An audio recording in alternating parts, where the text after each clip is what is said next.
I wish I knew how to do like a big like Introduction. intro. No, you got to Because work we don't on have it. any music playing or Try anything. one. It's just me. Yeah, you got to work on a. Let's do one. Just some let's walk-up make it music. You today. got to work on your game a little bit and get. It would be almost cool if like it started and we walked in and then we all sat down and we're like, Let's try it. She should use the old Rush Limbaugh one Yeah. with just garble. one half of my brain tied behind my back. Yeah, just That to whole make it thing. fair. what is that? Yeah, that'd be great. Yeah. Yeah, no, maybe not. Okay. All right. Well, I'm just gonna give it my best go. Yeah. Okay. Don't worry, you'll be. Why, is fine. this your first time or something? No, but there's two of you, so it's just a little bit like more. ganged up a little bit? Are you nervous? Brian's neutral, so Don't be nervous. Okay. yeah, it's gonna be fun. Okay.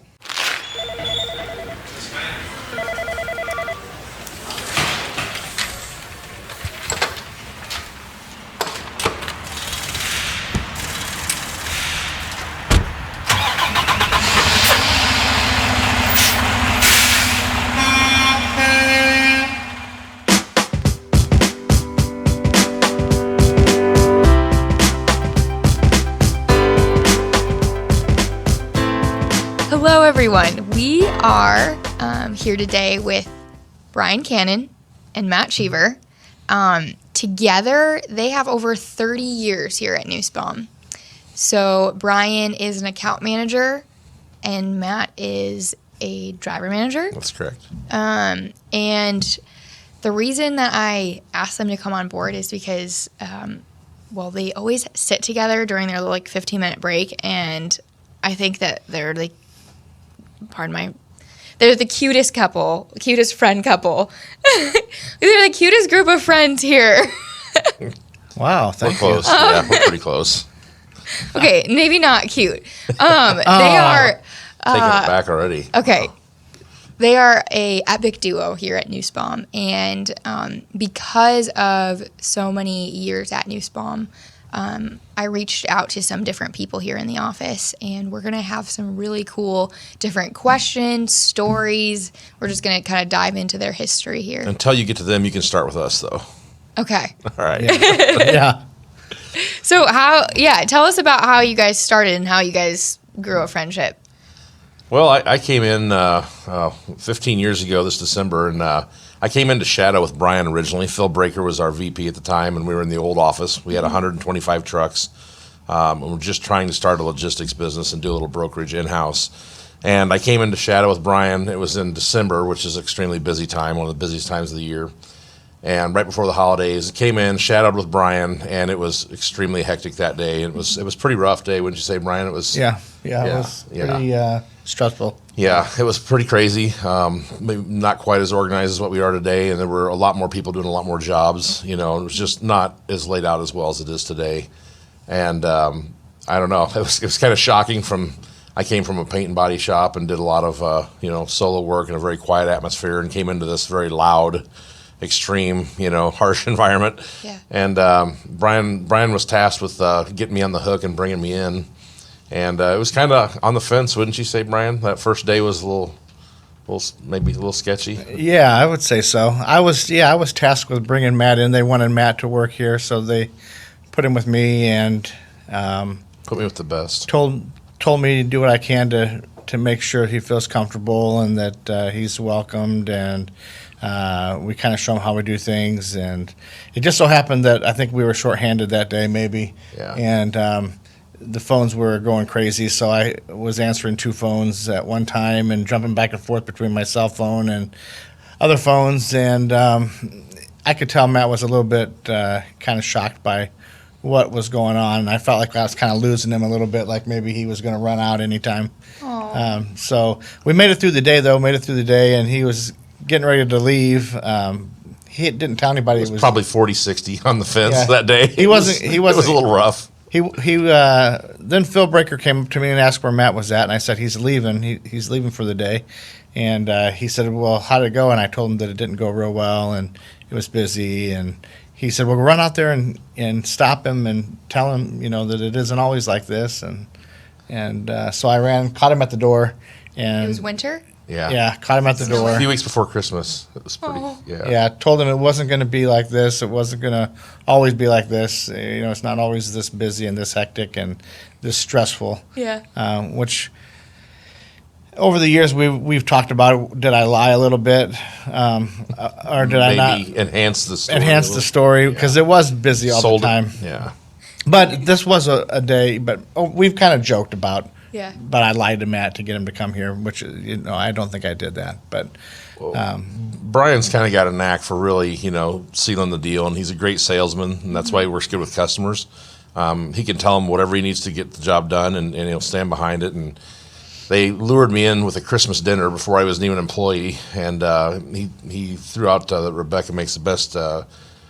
Was it cheesy carrots? Cheesy carrots, yeah, Cheesy cheesy carrots. He carrots, reeled me in with cheesy carrots, and I went to the Christmas dinner as a Yeah. non-employee and met everybody, and it was a great time, and you got to see truly what Nussbaum was like away from work. The relationships and the friendships, and it's a true family, and that people care about each other, and that really made that rough day kind of go away. And I thought, you know what, I can get through those days if I have people like this around me. And it kind of reeled me in with some home cooking, so kind of sold Yeah. it to me, and I was like, okay, I'm going to give this a try. It was a big step. Yeah. I'd been at my previous job for 12 years, and it was a big jump for me. And but Brian, as always, gets Yeah. the job done. Phil told him to get it done. He got it done. yeah, I had to use Phil's wife's cooking and a bunch of other desserts and things like that, but it worked. Yeah. Yeah, works every time. To this day, it still works, Yeah. as it shows. Yeah, And so, yeah, from that day, you've now been here. Is it It'll be 15 years in December. 15 years in December? Yep. you're welcome. Thanks, Brian. I think I'm not sure. And is yours going to be 18 years this? Next, well, I Next just year. celebrated 17, so I'm in my 18th year. It'll be 18 years in July, next July. Yeah, that's Yeah. incredible. So It's kind of funny as we started out, and Brian and I got to know each other. We kind of joke we're the same age. We're roughly the same age. he's older than Just a me. little bit, but he's actually convinced me I'm quite a bit older, and he tells me so often I've actually forgotten how old I am. But we are the same age. We went to different schools together. We played against each other in junior high sports and stuff, and didn't even know it. So we kind of had that little rivalry going, and kind of grew. And our kids were similar ages, and Yeah. he coaches his kids in sports, and I coach my kids. So we just had a lot in common, rival towns, and things. So we've got to watch each other's kids grow up and play ball, and that's kind of nice to have that. You just feel like you got a little bit more family here than just a coworker. Yeah. So we've always hit it off pretty well. Wow. Yeah, But yeah, I don't know. I think trucking is not an easy job.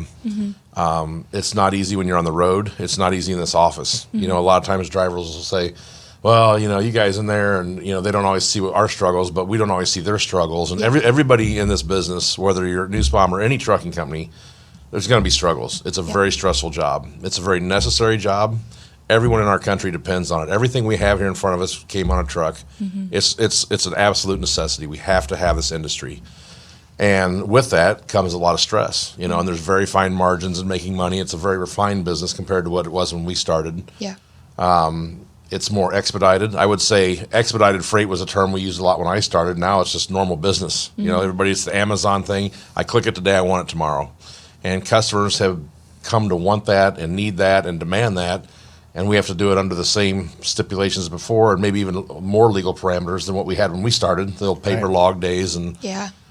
so it's a stressful situation. And I don't know, I think what I've come to realize is you've got to have somebody like Brian. You've got to have somebody that you can go to on a rough day and that can coach you and cheer you up and say, hey, tomorrow will be a better day. And it's trucking. There's going to be rough days. Yeah. But I think drivers too, the ones that do well and stay here and really thrive, they get somebody on board too. They get another driver. They get a brother in the industry or a sister. They get somebody they can call on a bad day. Yeah. The road captain thing is huge because that gives them one more resource when they're new. They have people they can talk to, and I encourage all of them to just make that bond with somebody that you can talk to. Not necessarily your boss, not always your driver manager, not always your driver's relations manager, not always a planner. Yeah. But find somebody that you got a common bond with, and they'll get you through those tough days. And there's going to be tough days in trucking. Yeah. But when you've got good family behind you and people that'll support you, and not just in trucking, and Yeah. when my dad passed this year, a lot of people came by the visitation. I had a lot of support. Our chaplain here was great. Yeah. It's those things that get you through the tough times, and trucking has tough times. So Yeah. without that, you're just not going to be happy. So. wow. So Brian's done a pretty good job, I think. He's mentored me in a lot of things, and not just in trucking. He's he's a great coach. He could coach anywhere in the state. He's great with kids, so Yeah. that flows over into his customer support. When he deals with his customer, he knows when he needs to be firm. He knows when he needs to bring a little more to the table. He knows when he needs to give a little, and so I've appreciated him being a mentor to me. Yeah. And even though I don't tell him that too often, I like to heckle him more than Yeah. appreciate him. Yeah. But Well, yeah, Matt, I love what you said, and back to in the beginning too. Like, I get so excited when I see there's people walking together on the trail, or there's people that are sitting together and they're having their 15-minute break and they're talking, because it is so important to have someone to talk to you outside of that, like, the daily work day, and just to share, like, oh, this was stressful, this was hard. Because otherwise it just becomes too much. So yeah. So kind of going into some of the stories that have been shared. Oh, boy. I'm going to ask if Ryan could show a picture up on the screen. So I don't know if you guys are going to be able to exactly see it, but so there's a picture I want to share, and it's a picture of you two. Yeah. And whose mother are you sitting with? That's Bill Well, Wetstein's we mother. claim her as our mom. but Okay. Yeah. We share with Bill, sort of. I mean, he gets some rights, Yeah. biologically, but that's really our mom. So tell me about that day.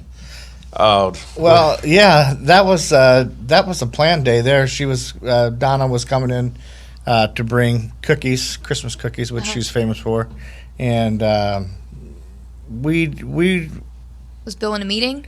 no, Bill was. I don't even know if he was notified she was coming. She was coming in to see us. She was coming in to see us for Yeah, sure. we're her favorites. So and Yeah. He said he was in a meeting. She went in the break room. Well, and then somehow that's Bill's story. He came up and you guys were just laughing away. Hey, Oh, this is our story. Okay, time what's now. your story? No, she probably came in to see Bill. I think he was in a meeting. That probably was accurate, but yeah, Donna, we love her. She's and we don't care that if she brings cookies or not. We just like to see her. Matt said it best. I think last time she was here it was kind of a stressful day, and he spent about 10 minutes with her. And just spending about 10 minutes with her, your blood pressure drops. She brings you back to reality, what life is really all about, and she tells jokes. She's just a great mom and friend, and Bill's really lucky to have her. And she's I will say she's though, that hilarious. she did decorate the cookies with Brian and I's initials on there, and she kind of ran short on Bill's, so they weren't quite as nice as ours.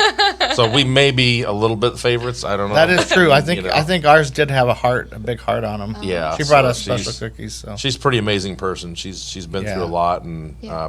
raised some amazing boys, and a lot of it Yeah. on her own, as Bill's dad's been gone for a long time, and just raised good, strong family. And it's evident when you work with any of the Wetsteins, that Yeah. Bill and his brothers are all, and Bill's boys are just as amazing. Good farm hands and hard workers, and it shows. Yeah. Just quality people, and it comes through, and our customers get that quality too. Yeah. Through all the departments. Yeah. So it's good to have those people, and it's nice to see extended family come in. Back in the day, Tilly would come into the old break room, and my first week on the job, she came in and she said, "You need to come in here and sit down and try this." I think it was like a sausage bread she made. oh yeah, She says, "There's just sausage in this bread." And she's telling me the whole recipe, and I'm like, "I just finished my break. I need to kind of get running." But I'm like, "It's it's Brent's mom." She's like, "No, you sit down here and eat this." She's like, "I'm gonna cut you a piece." I'm looking over my shoulder. Am I gonna get fired? Do I need to get back to work? I'm like, she is kind of like the monarch of the whole business. I'm like, what do you do here? And it's like until he brings food in and tells you to eat, you sit down and eat. Yeah. So we did and had a great conversation, and she dropped in for many, many years. And it was the same way. And Donna's kind of like that too. Yeah. Leslie Wetstein drops in. We just have some people that drop in that have been around this business for 50 some years. Yeah. And they still come here because they still have that sense of family. Yeah. And you see that, and it just makes everything go a little smoother. And it's too bad the drivers don't get to see a little bit more of that, because there is a big family of people here that have worked a lot of decades to build up what we have today. And newer drivers don't always get to see that or know that. Yeah. But there's a lot of people that have done a lot of hard work over the years to give us what we have here now. Yeah. Which is stability in a tough time, right, of business and politics and things. And Yeah. it's nice to be for a stable company. Yeah. I can't wait to come back after we retire. It's going to be great to come back work on the here. maintenance or 30 No, more. we're not going to work. We're just going to come back, sit in our same chair, and have coffee. Bring cookies in. Let's Have to get Donna's recipe, let's not maybe. get I don't crazy know. now. Okay, so this one's just a little bit more lighthearted of a question. if you two were on a stranded desert island, who's making it out alive first? Oh, Matt, Definitely me. for sure. But I'd come back for him For eventually. sure. He's got the survival skills. He knows how to hunt, fish, Yeah, that's another question. People pointed live out. off the land. Plus, he's just bigger than me. Yeah. He's going to get, I could use Brian to float out. I could Yeah. use him for the life vest. that's an easy question. But I think I think we'd spend a little time there before we decide. Yeah, I'm not sure I'd be in a big hurry to go. Really, Yeah. I'd take at least a month. But I think I'd take it. Matt's like one of the best cooks and grill artist you'd ever find. So I think I'd probably live off of some of the the coconut. I think we'd cream be all right pies for a like while, that, wouldn't we? right? Yeah, I think we'd be okay. all right. Yeah, we'd be good. Are you guys up for arm wrestling? We Arm don't wrestling. really arm wrestle too much, but we did have a standing competition for years on cheesy potato eating contest with ham in it. Yeah. And it never really happened. came to fruition because there was a lot of smack talk, and I mean, I'm not really sure who would have won that. Are you asking if we'd arm wrestle like right now? Well, maybe we can end the show with it. Yeah, I'm not sure. I think maybe. I think he We might have to put me. loosen up at this point a I little think bit. he might put me through the I feel like table. we got a work comp claim coming out of this. Mitch is going, don't do it. Do Okay, not do well, that." speaking of going through things, tell us about your lunch at Moe's. Oh wow, that was a scary day. Yeah. Yeah. So it was. I went to lunch at Moe's. It was around 11 o'clock, which was a good thing that day because it wasn't very busy. Yeah. Yeah, I had already sat down to eat, had my food and drink and everything in front of me, and I'm assuming Matt and I've been to Moe's a lot, but I think Yeah. what you're talking about is the drive-through day. Yep. Where the car made Yeah. Moe's into a drive-through restaurant Yeah. that day. I was sitting down, getting ready to eat. I was like 3 booths back. There were a few people back in the tables behind me, and all of a sudden I heard this, like, it sounded like an explosion. And before you could react, our booth is spinning around, and there's a van in the restaurant knocking over tables and ran over a couple people, had people underneath the vehicle. What? Yeah. Had chairs stuck in walls. The staff really didn't know how to react, so we were there to try to help and calm them down. Did people get hurt? Minor injuries. I think some people did go off in ambulances. I had to go get checked out just because I had some rib bruising and stuff like that because it kind of pinned us into the table a little bit. And I guess what happened, what we think happened was the lady just got confused. She was an older lady driving, and I think she confused the brake pedal with the accelerator and came up over the curb right through the window and straight back all the way to where they have the pop machines and salsa and all that kind of stuff. So, yeah, it was pretty scary. Yeah. Yeah, pretty scary. But nobody. Luckily, it wasn't noon when there would be a bunch of kids Yeah. and a more full restaurant. So, So yeah.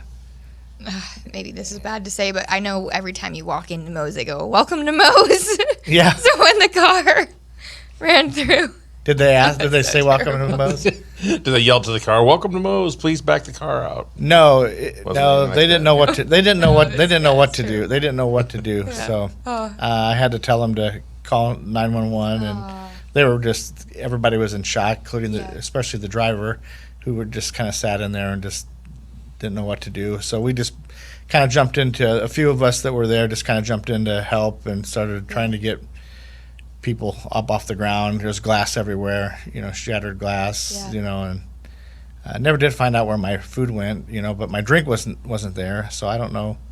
I never did get my free meal, from that, but I've been back there since, sat in the same booth. Yeah. really, Yeah. it doesn't scare you? No, or not frighten at you? all. No, it could. I don't think that could happen. What are the twice in odds? I lifetime. mean, yeah. if it was going to happen, it'd probably happen to Brian. But I mean, the odds are still pretty low. We've had lots of Matt and I used to go to lunch every day together. We're on different lunch schedules now, but we've had a lot of weird things happen over lunch. We've seen some strange things. Yeah, we've seen some strange things in an hour out of the day, but we've been to Moe's plenty of times that never happened. So Yeah. Yeah, that's true. Yeah. If people are listening, give Moes a try. I wouldn't worry about it. Okay. Would you also mind telling us about the time that Doug Bradle asked you for a ride home? Well, there's been plenty of times where Doug and I used to ride to work together.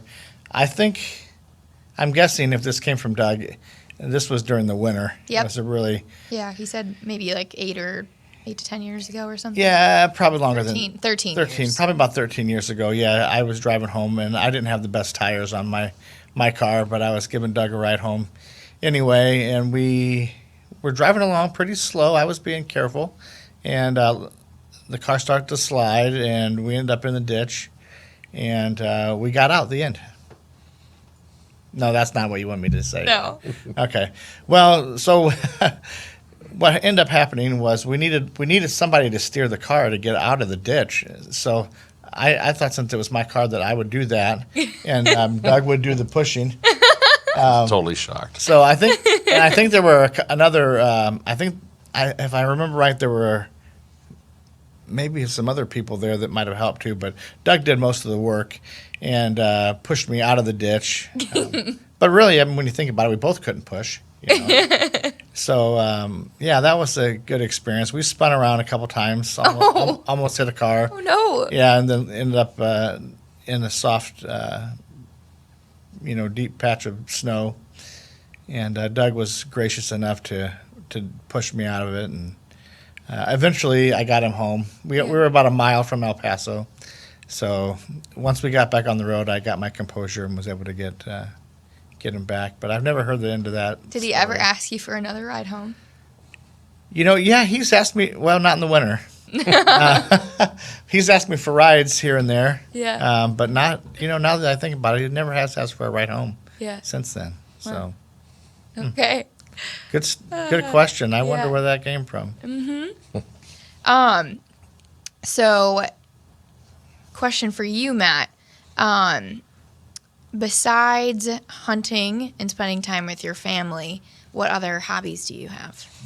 Well, I work on some properties. I do some property management for like wildlife enhancement and stuff like Oh. that. And I was an outdoor writer for 11 years. Yeah. And did a bunch of seminars for Bass Pro Shop and Okay. did like educational stuff for them and all their seminars up at the Bolingbrook store. Yeah. And did just a lot of seminars. I produced a television show for 2 years, internet TV show, hunting show. What? And edited all that and did the filming and kind of produced it and everything. And Brian was kind of like my supporting role. We'd go run around on lunch hours and buy the craziest stuff to make equipment to film these shows and stuff. Like, he probably knows more about hunting and fishing than any guy that's not done that stuff a lot. Like, he could jump into a conversation, people would probably assume that he's hunted bear in Alaska, and he's like, no, I don't even hunt. And he's just been along, and I kind of think it's funny how much he's picked up on and the things he's helped me with and stuff. And That's true. It's kind of, that comes up quite often. People are like, oh, where do you hunt? He's like, oh, I've never been in my life. And they're like, how do you know these things? I had a conversation with a guy one time about duck hunting, and we probably had an hour-long conversation. I think it was a time where I didn't have a washing machine. I was at the laundromat, and I ran into a guy that I knew, and he was a duck hunter. We had a long talk about it, and he said, wow, where do you do all your duck hunting at? And I said, oh, I've never been duck hunting before. I just know a lot about it. That's a true story. Yeah, that's a true story. Yeah. So, yeah. So, what kind of things would you be buying over lunch? You name it. Well, one year for Christmas at our gift exchange, I got a thing of dirt. Basically, It's like these plastic wafers that smell like dirt. You use it for cover scent during whitetail deer season. It's kind of, to trick the deer. And I've gotten some of those things as presents at our Christmas things. And Brian gets it, and he's like, "Oh yeah, you've been looking for those." Everybody else is like, "What is that? I don't even know what that is." Yeah. Fishing lures, just different things pop up. And Brian's he could go out and do most of my shopping for me. He's pretty versed in this stuff now. I know the pricing. I know what everything should Well, cost. he knows a good value on outdoor gear, that's for sure. Yeah. So, yeah. So, you're saying someone bought you just a bucket of dirt? Yeah, I did that. Yeah. Well, they make these little plastic wafers that are actually like infused with the smell. Like, so when you go out and till the ground up, and you can smell like in the spring and late winter when they're working ground, that smell, that fresh earth. Yeah. They actually make that in these little cartridge things that you kind of put on your hunting gear to kind of mask your smell. And, to kind of fool a deer and stuff. So that's one of those things you just buy commonly as a hunter, and Yeah. so I was getting those, and people were like, I don't understand why you're buying something to smell like dirt. I don't get that. Brian's like, oh yeah, I'll explain it to you. So he's my go-to. He's like my tech support guy for all my hunting stuff. But yeah, so we've seen some crazy stuff. We were at Moe's one day eating lunch, and the guy came by and tapped on the window, and we went out in the parking lot, and he gave me 6 ducks, and we put them in the trunk of my wife's car, and he just no big deal. Why? Oh, they'd been duck hunting, and they had run some meetings and stuff. They didn't have time to clean them, and they knew I would. Did you know the guy? Yeah. I know. Okay.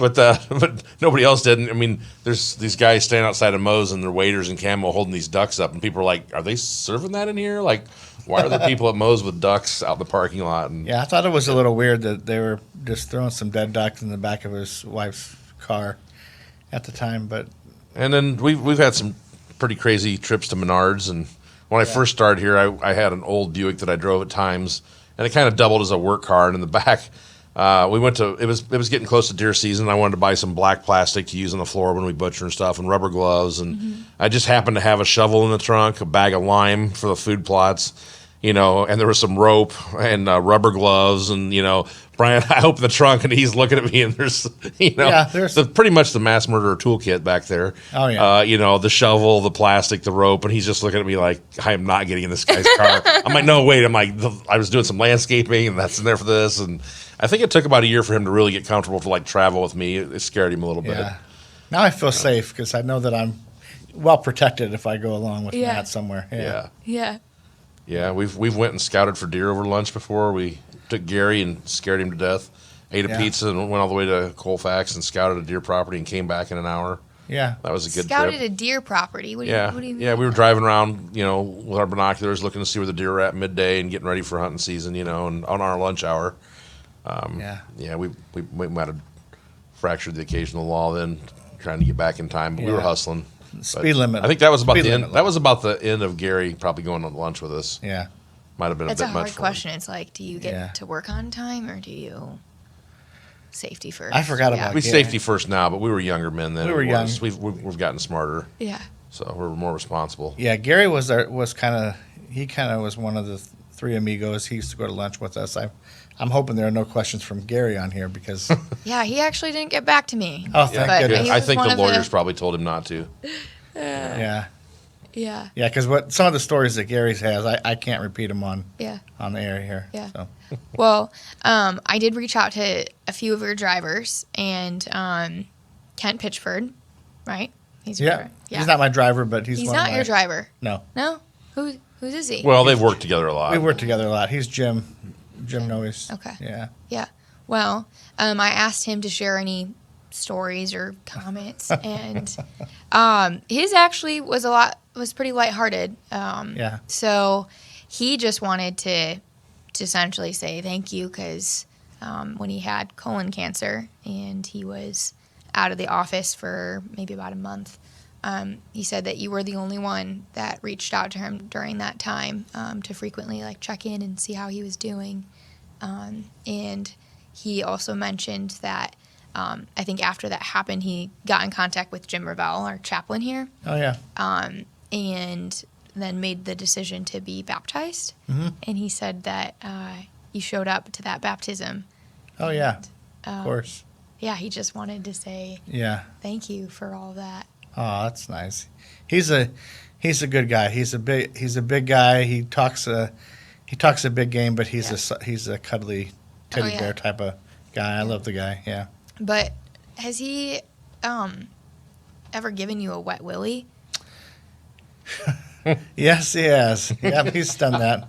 He's done a lot of things like that,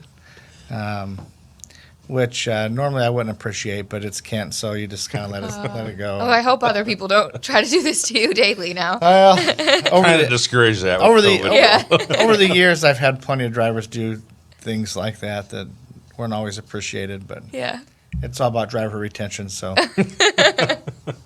Brian is a team player, no doubt. Yep. Yeah, good. That's good. I'm glad you said that. Yeah. And then I asked one of your drivers, so Sam, Yes. Schoenhoven. I've mispronounced it probably 15 times, and he's so gracious and just gently reminds me every time it's wrong. How is it? What is it? Schoenhoven. Schoenhoven. Okay. That's what I'm going with this month. He'll still laugh, and there'll probably be some variant I'm still wrong on. But yeah. Well, yeah, he wanted to say that when he first met you, you always made him feel like he was a part of Nussbaum, that you were very genuine and you're a straight shooter. I don't know if that's talking about hunting or about your personality. You're just always willing to help out, and it's like he's talking to a friend when he calls in, not. Yeah, Sam's a great guy, and he's really representative of a lot of them that come in, and he came in and he had a lot of raw talent as far as driving and skill, but Brian didn't do this before this job, and I didn't do this type of stuff before. I mean, we came from vastly different experiences, and that's the one thing I think Nussbaum is really great at. You don't have to come in here as a trucking pro. You don't have to be a logistics professional. They take good people and they'll mold them into the job. Yeah. And they'll show you what they want you to know, and sometimes it's better to not have that bad experience, to come from somewhere else and bring bad habits. So bring in good people, teach them the job, and let those characteristics shine through. And Sam was like that. He didn't feel like he knew as much about trucking as he should, or the experience, but he really did. And then right away we wanted to get him into I don't think there's a thing here he couldn't do. Road captain, trainer. He's set up for all that, and he didn't believe that he could do that, and we definitely believed that he could do that. Yeah. And then once he started to get into that, he's got the gift of coaching, which not a lot of people do. And he's very patient. And the longer you do this, it's easier to see. And I think coaching sports, and Brian can probably echo this, coaching sports outside of work really helps you in this job, because you get to see who fits in what area. It's like, when you have to start picking quarterbacks and linemen and running backs and receivers, and you have to start shaking down a team, you start to see what drivers are better road captains, and maybe some are trainers, and maybe some are not. Some are just go-getters that want to just run and never go home. Yeah. They're all different, but you got to figure out how that fits into your team, and you got to get your starting lineup right. And Sam was like that. It was really easy to see right away that he was a leader, and that people, but he did it through kind example and not forced, procedures and things, and that's huge. So he comes in with a great learning attitude and spirit, and it shows. And we joke about this a lot, kind of not really behind drivers' backs, but kind of off air, if you will. We're not on the phone. It's like drivers that go into a day with a good attitude and share a good attitude rarely run into problems. Ones that go into the day with a bad attitude, it immediately rubs off to the dock worker, who rubs off on their boss, and those are the ones that are not willing to help you. And there's a lot of times we maybe just don't make an appointment, or there was an appointment made, or there's a miscommunication. But if you go in there, you got a clean Nussbaum shirt on, you got a smile and a nice red truck, and you're polite, you've already beat out most of the truck drivers in the nation. Wow. And the customers see that and they hear that, and they're like, you know what? I'm really probably not supposed to take you. My boss probably wouldn't appreciate that we're sliding you into the slot, but this guy's super nice. He's got a great attitude. We're just going to get you unloaded and move you on down the road, because we appreciate you're not cussing, you're not foul, you're a clean, pleasant person. Yeah. And we've got a lot of those, and they all, to the drivers, they probably don't think it's that big a deal, but we hear about it all the time, that it is a big deal.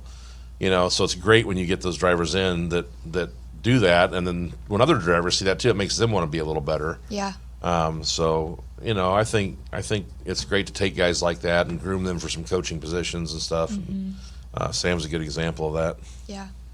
Yeah, that's awesome. So the next question I have is, do you like to bike ride? Do I like to bike ride? Yeah. Yeah, I like to bike ride. Sure. It's great. I think it's a good cardio exercise. It's fun. It's easy. It's dangerous. Safe. Dangerous. Yeah. Yeah. Tell us a little bit about a time that you felt biking was dangerous. Do you need me to tell this, Brian? Yeah, go ahead, Matt. No, you can't tell this story. You don't even know what happened. I do. I actually saw it. No, you didn't secondhand. see it. You didn't see This it. is a heavily disputed item that there may or may not have been a video of an incident. There wasn't a video of this incident. So that he what saw. what was this incident? This incident was a violent off-road bike accident that happened 20 feet from the bike rack at Nussbaum. And I was going on a bike ride on my break. Was it a tricycle? No. Okay, Slightly larger, but not. Somebody told me it was a Kent tricycle. Kent Pitchford probably said it was a tricycle, but Oh, okay. it was just a regular old bike. I think it was Gary's bike, and I was turning, and Darian was backing his car in, and I went to wave with one hand, and at the same time I hit the brake with the other hand, and the wheel locked up, and the bike, and it flipped me off the bike, and I ended up breaking my wrist and probably my knee, but I didn't go to the doctor for my knee. I kind of blew that off, but I couldn't do anything about the wrist because it was, clearly broken. And I had to go back in. I found Matt, who was. I feel really bad about that, honestly. What? I made fun of him. I was like, rub some dirt on it, toughen up a little bit. He's got a broken hand. I'm like, Yeah. I didn't realize Brian was so frail, but I drove myself. I did feel bad later that he honestly was legitimately hurt, and I kind of joked about it. And I was like, I Did feel you so bad. shed any tears? No, I don't think so. Did I? Maybe No. just a little trickle down Maybe the a side. trickle. Maybe a trickle. Maybe just swelled up a little, just kind of. No, the only thing I could think about was this had to be on video, outside in front of the building. It has to be, even on the way to the hospital. I was thinking they're all watching this, and it turns out Matt would disagree because he's got his own theory, but it turns out there was a glitch in the camera when this happened, and that part was missed. I will agree with it. Brian has never seen the whole footage. There was a camera in the grassy knoll that caught the action, and we saw what really happened that day. Nobody saw it. Nobody We saw did what see it. happened. But I ended up getting like 7 or 8 pins in my screws in my wrist. It was a pretty big deal, really. It was a bad accident. Did an ambulance come? No, I drove myself to the ER. Did Matt didn't come with you? No, he didn't. I told him to rub some dirt on and get back to work. We Yeah, got trucking to do. You can't just go to the hospital every time you break a bone. I mean, we got Yeah. drivers that depend on us. You can't just Yeah. go to the hospital every time you got a major injury. You I think gotta at this suffer point he was through it. still thinking I was just injured. I thought he was kind of joking a little bit because he's kind of a practical joker, right? And he's like, Yeah. I think I just broke my arm on my bike. We're kind of laughing. I'm like, you're by the bike rack. You surely didn't, And then I got the whole story later and then saw the incident. I don't think you saw it. Yeah. I don't think you really saw it. I don't think you really saw So, it. did this lead to a Michael Jordan career, or wait, what's your Michael Jordan year? I don't know. Your Michael Jordan baseball tour. I don't know. Who would that come from? Said, and talk about his Michael Jordan baseball tour. Did he mean basketball tour? Jeremy's the one asking. Jeremy. Yeah. I don't know. I don't know any basketball tour. I must be missing something. What Can you about? think of something? No. Although, we did have a little basketball skirmish one time when Brian and I went to the gym. That was before the accident, I think. Yeah. And, I'm obviously got a little bit of height over Brian and a little bit of size, so I thought I could surely hang with this guy, even though he's a basketball guy and I'm not. Yeah. And we played one-on-one at the gym, and I think we were going to go to 20. And Brian's like, I feel like I should play weak-handed because I'm a pretty decent little basketball player. I'm like, I was kind of laughing. I'm like, all right, this shouldn't be too hard. He beat me 20-1 with his weak hand. And I was like, this guy can, you just, I'm not saying you don't look like a basketball player, Brian. Well, Yeah. I am saying that, I guess. Yeah, But, you said it. yeah, 20-1, he beat me. It was really embarrassing. I mean, he had moves. He went around me. He was dropping them from all over the court. It was just really embarrassing. That's the last time I've touched a basketball. I was just so embarrassed. I'm still in counseling over that. But Yeah. yeah, We it used was- to. We actually. he schooled me. It was a thing of beauty. It was really something. I don't know impressive. about all that, but we used to go to Four Seasons at lunch and swim on our lunches. No, you didn't. Yeah. Yeah, we did. Yeah, And all the way You on have the other 1 hour. town. I know. I know, but Matt. We had the old black beauty car. That thing was fast. We could get through stoplights and around. For whatever reason, it seemed to have a radar blocker on it. We never got ticketed. And we'd make pretty good time over there. We would swim laps, and then we'd come back and within an hour. Yeah, we No. would. It's We would. pretty amazing. We'd even What sometimes- happened? Why did you stop? I just started back up there recently, but I don't know. Well, we started swimming laps, but then we realized they had a hot tub. And Yeah. the hot tub was a lot nicer than swimming laps. And we're like, this is not what we were after. But sometimes on a cold, snowy day in the middle of January, it was pretty nice to go sit in that hot tub for 20 minutes. And just, sometimes you got to get your mind off trucking. It's a rough day Yeah. sometimes, and It was a good distraction. It was good activity, but then we realized the logistics of it and maybe the driving habits weren't as safe what we as should they be should doing. be. So so we had to back that off a little bit. And that was from the old office. We're a little farther out now. Okay. So that adds some time and distance. Yeah. So. Wow. You'd be surprised. We fished at lunch. Well, you can still fish at lunch. But this is before we had a pond. We used to we used to fish at Heartland College over lunch. Can you do that? Yeah, they have a great little lake over there between the Corn Crib Stadium and the college. There's a really nice lake there. Wow. Yeah. You guys could write like 101 things to do at lunch. Oh Yeah, we played football. We packed a lot in. Where did you play football? We kicked field goals, and so when I started here, it was still shirt and tie and dress pants. Like it was pretty much full on dress clothes. It wasn't the casual business casual like it is now. So we're in dress pants and nice shoes and basically like church clothes. And we would go to a park over here, and they didn't have a goal post, but they had a hockey net, wasn't it? Or a soccer net, which is about the regulation width of a goal post. So we actually got a tee, and we would kick field goals in our dress clothes every day. And we got to where we would hit them from 35, 40 yards, pretty regular, which half the college kickers anymore can't do that. So we were doing that in our dress shoes, and it was pretty fun. We packed a lot in for a year. We kicked field goals almost every day for a year. We used to throw the football around at the old office out in the parking lot and hit a few cars. No. We had some sketchy moments. Yeah. We, back in the day, Kent Wigan, we threw him the ball, and he had quite an arm. He actually threw the ball like 70-some yards. He'd never really thrown one, and we couldn't believe it. There was absolutely no accuracy, but he could throw the ball 70 yards, which is twice as far as we could. And it actually hit the transformer and bounced off, and we all kind of put the ball away and ran back in the building. Well, the next day, or a couple days later, Ameren is out there, and they've got a power truck, and they just happen to be working on the transformer. So we take a picture of it, and we show Phil, and Phil says, send me that, and we're going to craft an email like it's from Ameren. And it's like this, we put in all this stuff, like we have a claim number, this and that, and it's like $5,000 transformer, and what happened. And Phil fires it off to Kent and Brian and I. He goes, does anybody know about any kind of an incident that maybe would have damaged the transformer? And Kent literally was ghost white. He really thought that he'd maybe damaged that. And he starts heading for Phil's office to tell him that I hit that with a football, And we had to run in there and tell him that it was a joke, but it was kind of a dirty joke. Yeah. But he did later laugh about it, but I think Phil laughed the hardest. But they were just doing some routine checkup on it. It was a total coincidence, but it was pretty funny. That's horrible. Yeah, we pulled some pranks here and there that Wow. be a little questionable, but Well, I'm, you got to I'm laugh inspired. about these I think the most interesting thing I did was like have a picnic in my back seat with like a blanket and eat my lunch in my car. We ate in the car a lot. Yeah, we did. People do that here. Yeah. Yeah. We've been all over on lunches. We've been all kinds of places. Yeah. So there's not much we haven't done over lunch hour. What has been the most memorable meal that you have eaten at Nussbaum? Whether it's like a Christmas luncheon or like Man, I'm Donna's not sure. cookies. That's really tough. That's hard. We've always had really great Christmas luncheons. Yeah. So that's a tough one. One time we had a chef come and do omelets.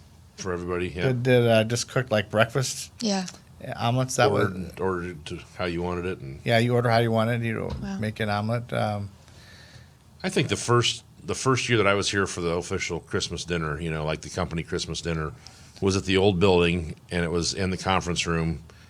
And, it was catered in, but then Tilly had brought in a lot of stuff, and Tiana had brought some stuff, and it was just, and Brent and Lloyd and Phil and everybody, were dressed in nice white shirts and served us. Yeah. And that was kind of humbling to know that they came in and served us that Christmas dinner. That was a big deal. It's like I just didn't realize that even existed, Yeah.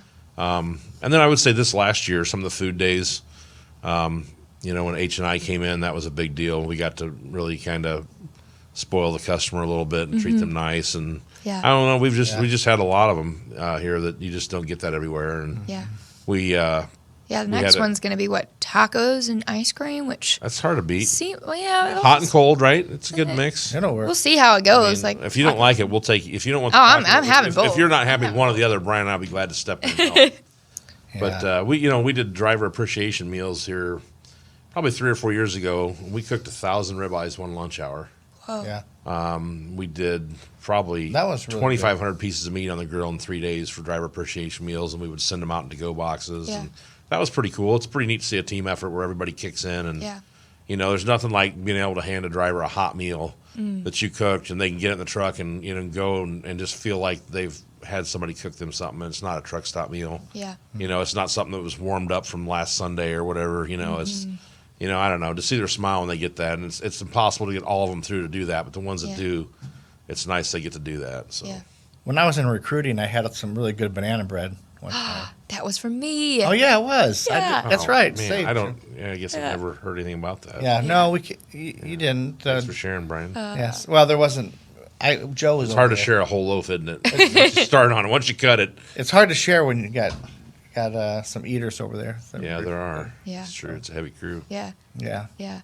So overall, with your 31 combined years at Nussbaum, what would you go back and tell yourself? If you go back to the day that you almost ran out, what would you have actually said to yourself then? Don't let the actual job get you down. Don't let the stress of the work totally define who and what you are. Try to focus on the people more. Try to remember that it is a ministry. Even though you may get cussed out and yelled at and whatever, but you're dealing with somebody that's going through a lot, and they do need your help. Yeah. And try to remember that you're helping them, and it's necessary. None of our kids have clothes. They don't have books. We don't have food. If there's not trucking, there's not anything. Yeah. And it's just hard to remember that when you start looking at, return on assets and bottom line and, deadhead miles and broker. You get all these different figures and things in there, and you kind of forget the bigger picture that we need to move freight across America or nobody has anything. Yeah. Really, it drives the nation. Yeah. And it's just hard to remember that big picture sometimes, and it's good to step back and remember that we're all a part of that. And it doesn't matter if you're setting up the concierge service or if you're in accounting or if you're recruiting or whatever, it's just as important as the guy that turns the truck on every morning and does a pre-trip. Yeah. Because they can't do that without us, and we wouldn't be here without them. Yeah. So it takes everybody to make it work. Yeah. So. Yeah. But, I can't add too much to that, except for everything always works out, it seems like. And even on the toughest weeks, the toughest days, you get through them, things work out, especially when you add prayer into it. I've had to do that a lot before work. This is different. We're growing, and we got a lot going on out there. It's really busy, which is a good thing. But at the same time, it can add some stresses to you if you allow it to. Yeah. So I would have just told myself earlier on to put prayer more into it and get more involved with praying about the day, praying for the drivers. And I pray for Matt and my teammates. And I think that plays a big role in it. But I think if I would look back over the years, I would have let some of this stuff go and maybe not take so much work home with me. Maybe not work from home. We used to work from home quite a bit back in the days, and I don't think we do. I don't do that too much now. Maybe Matt might, but I don't.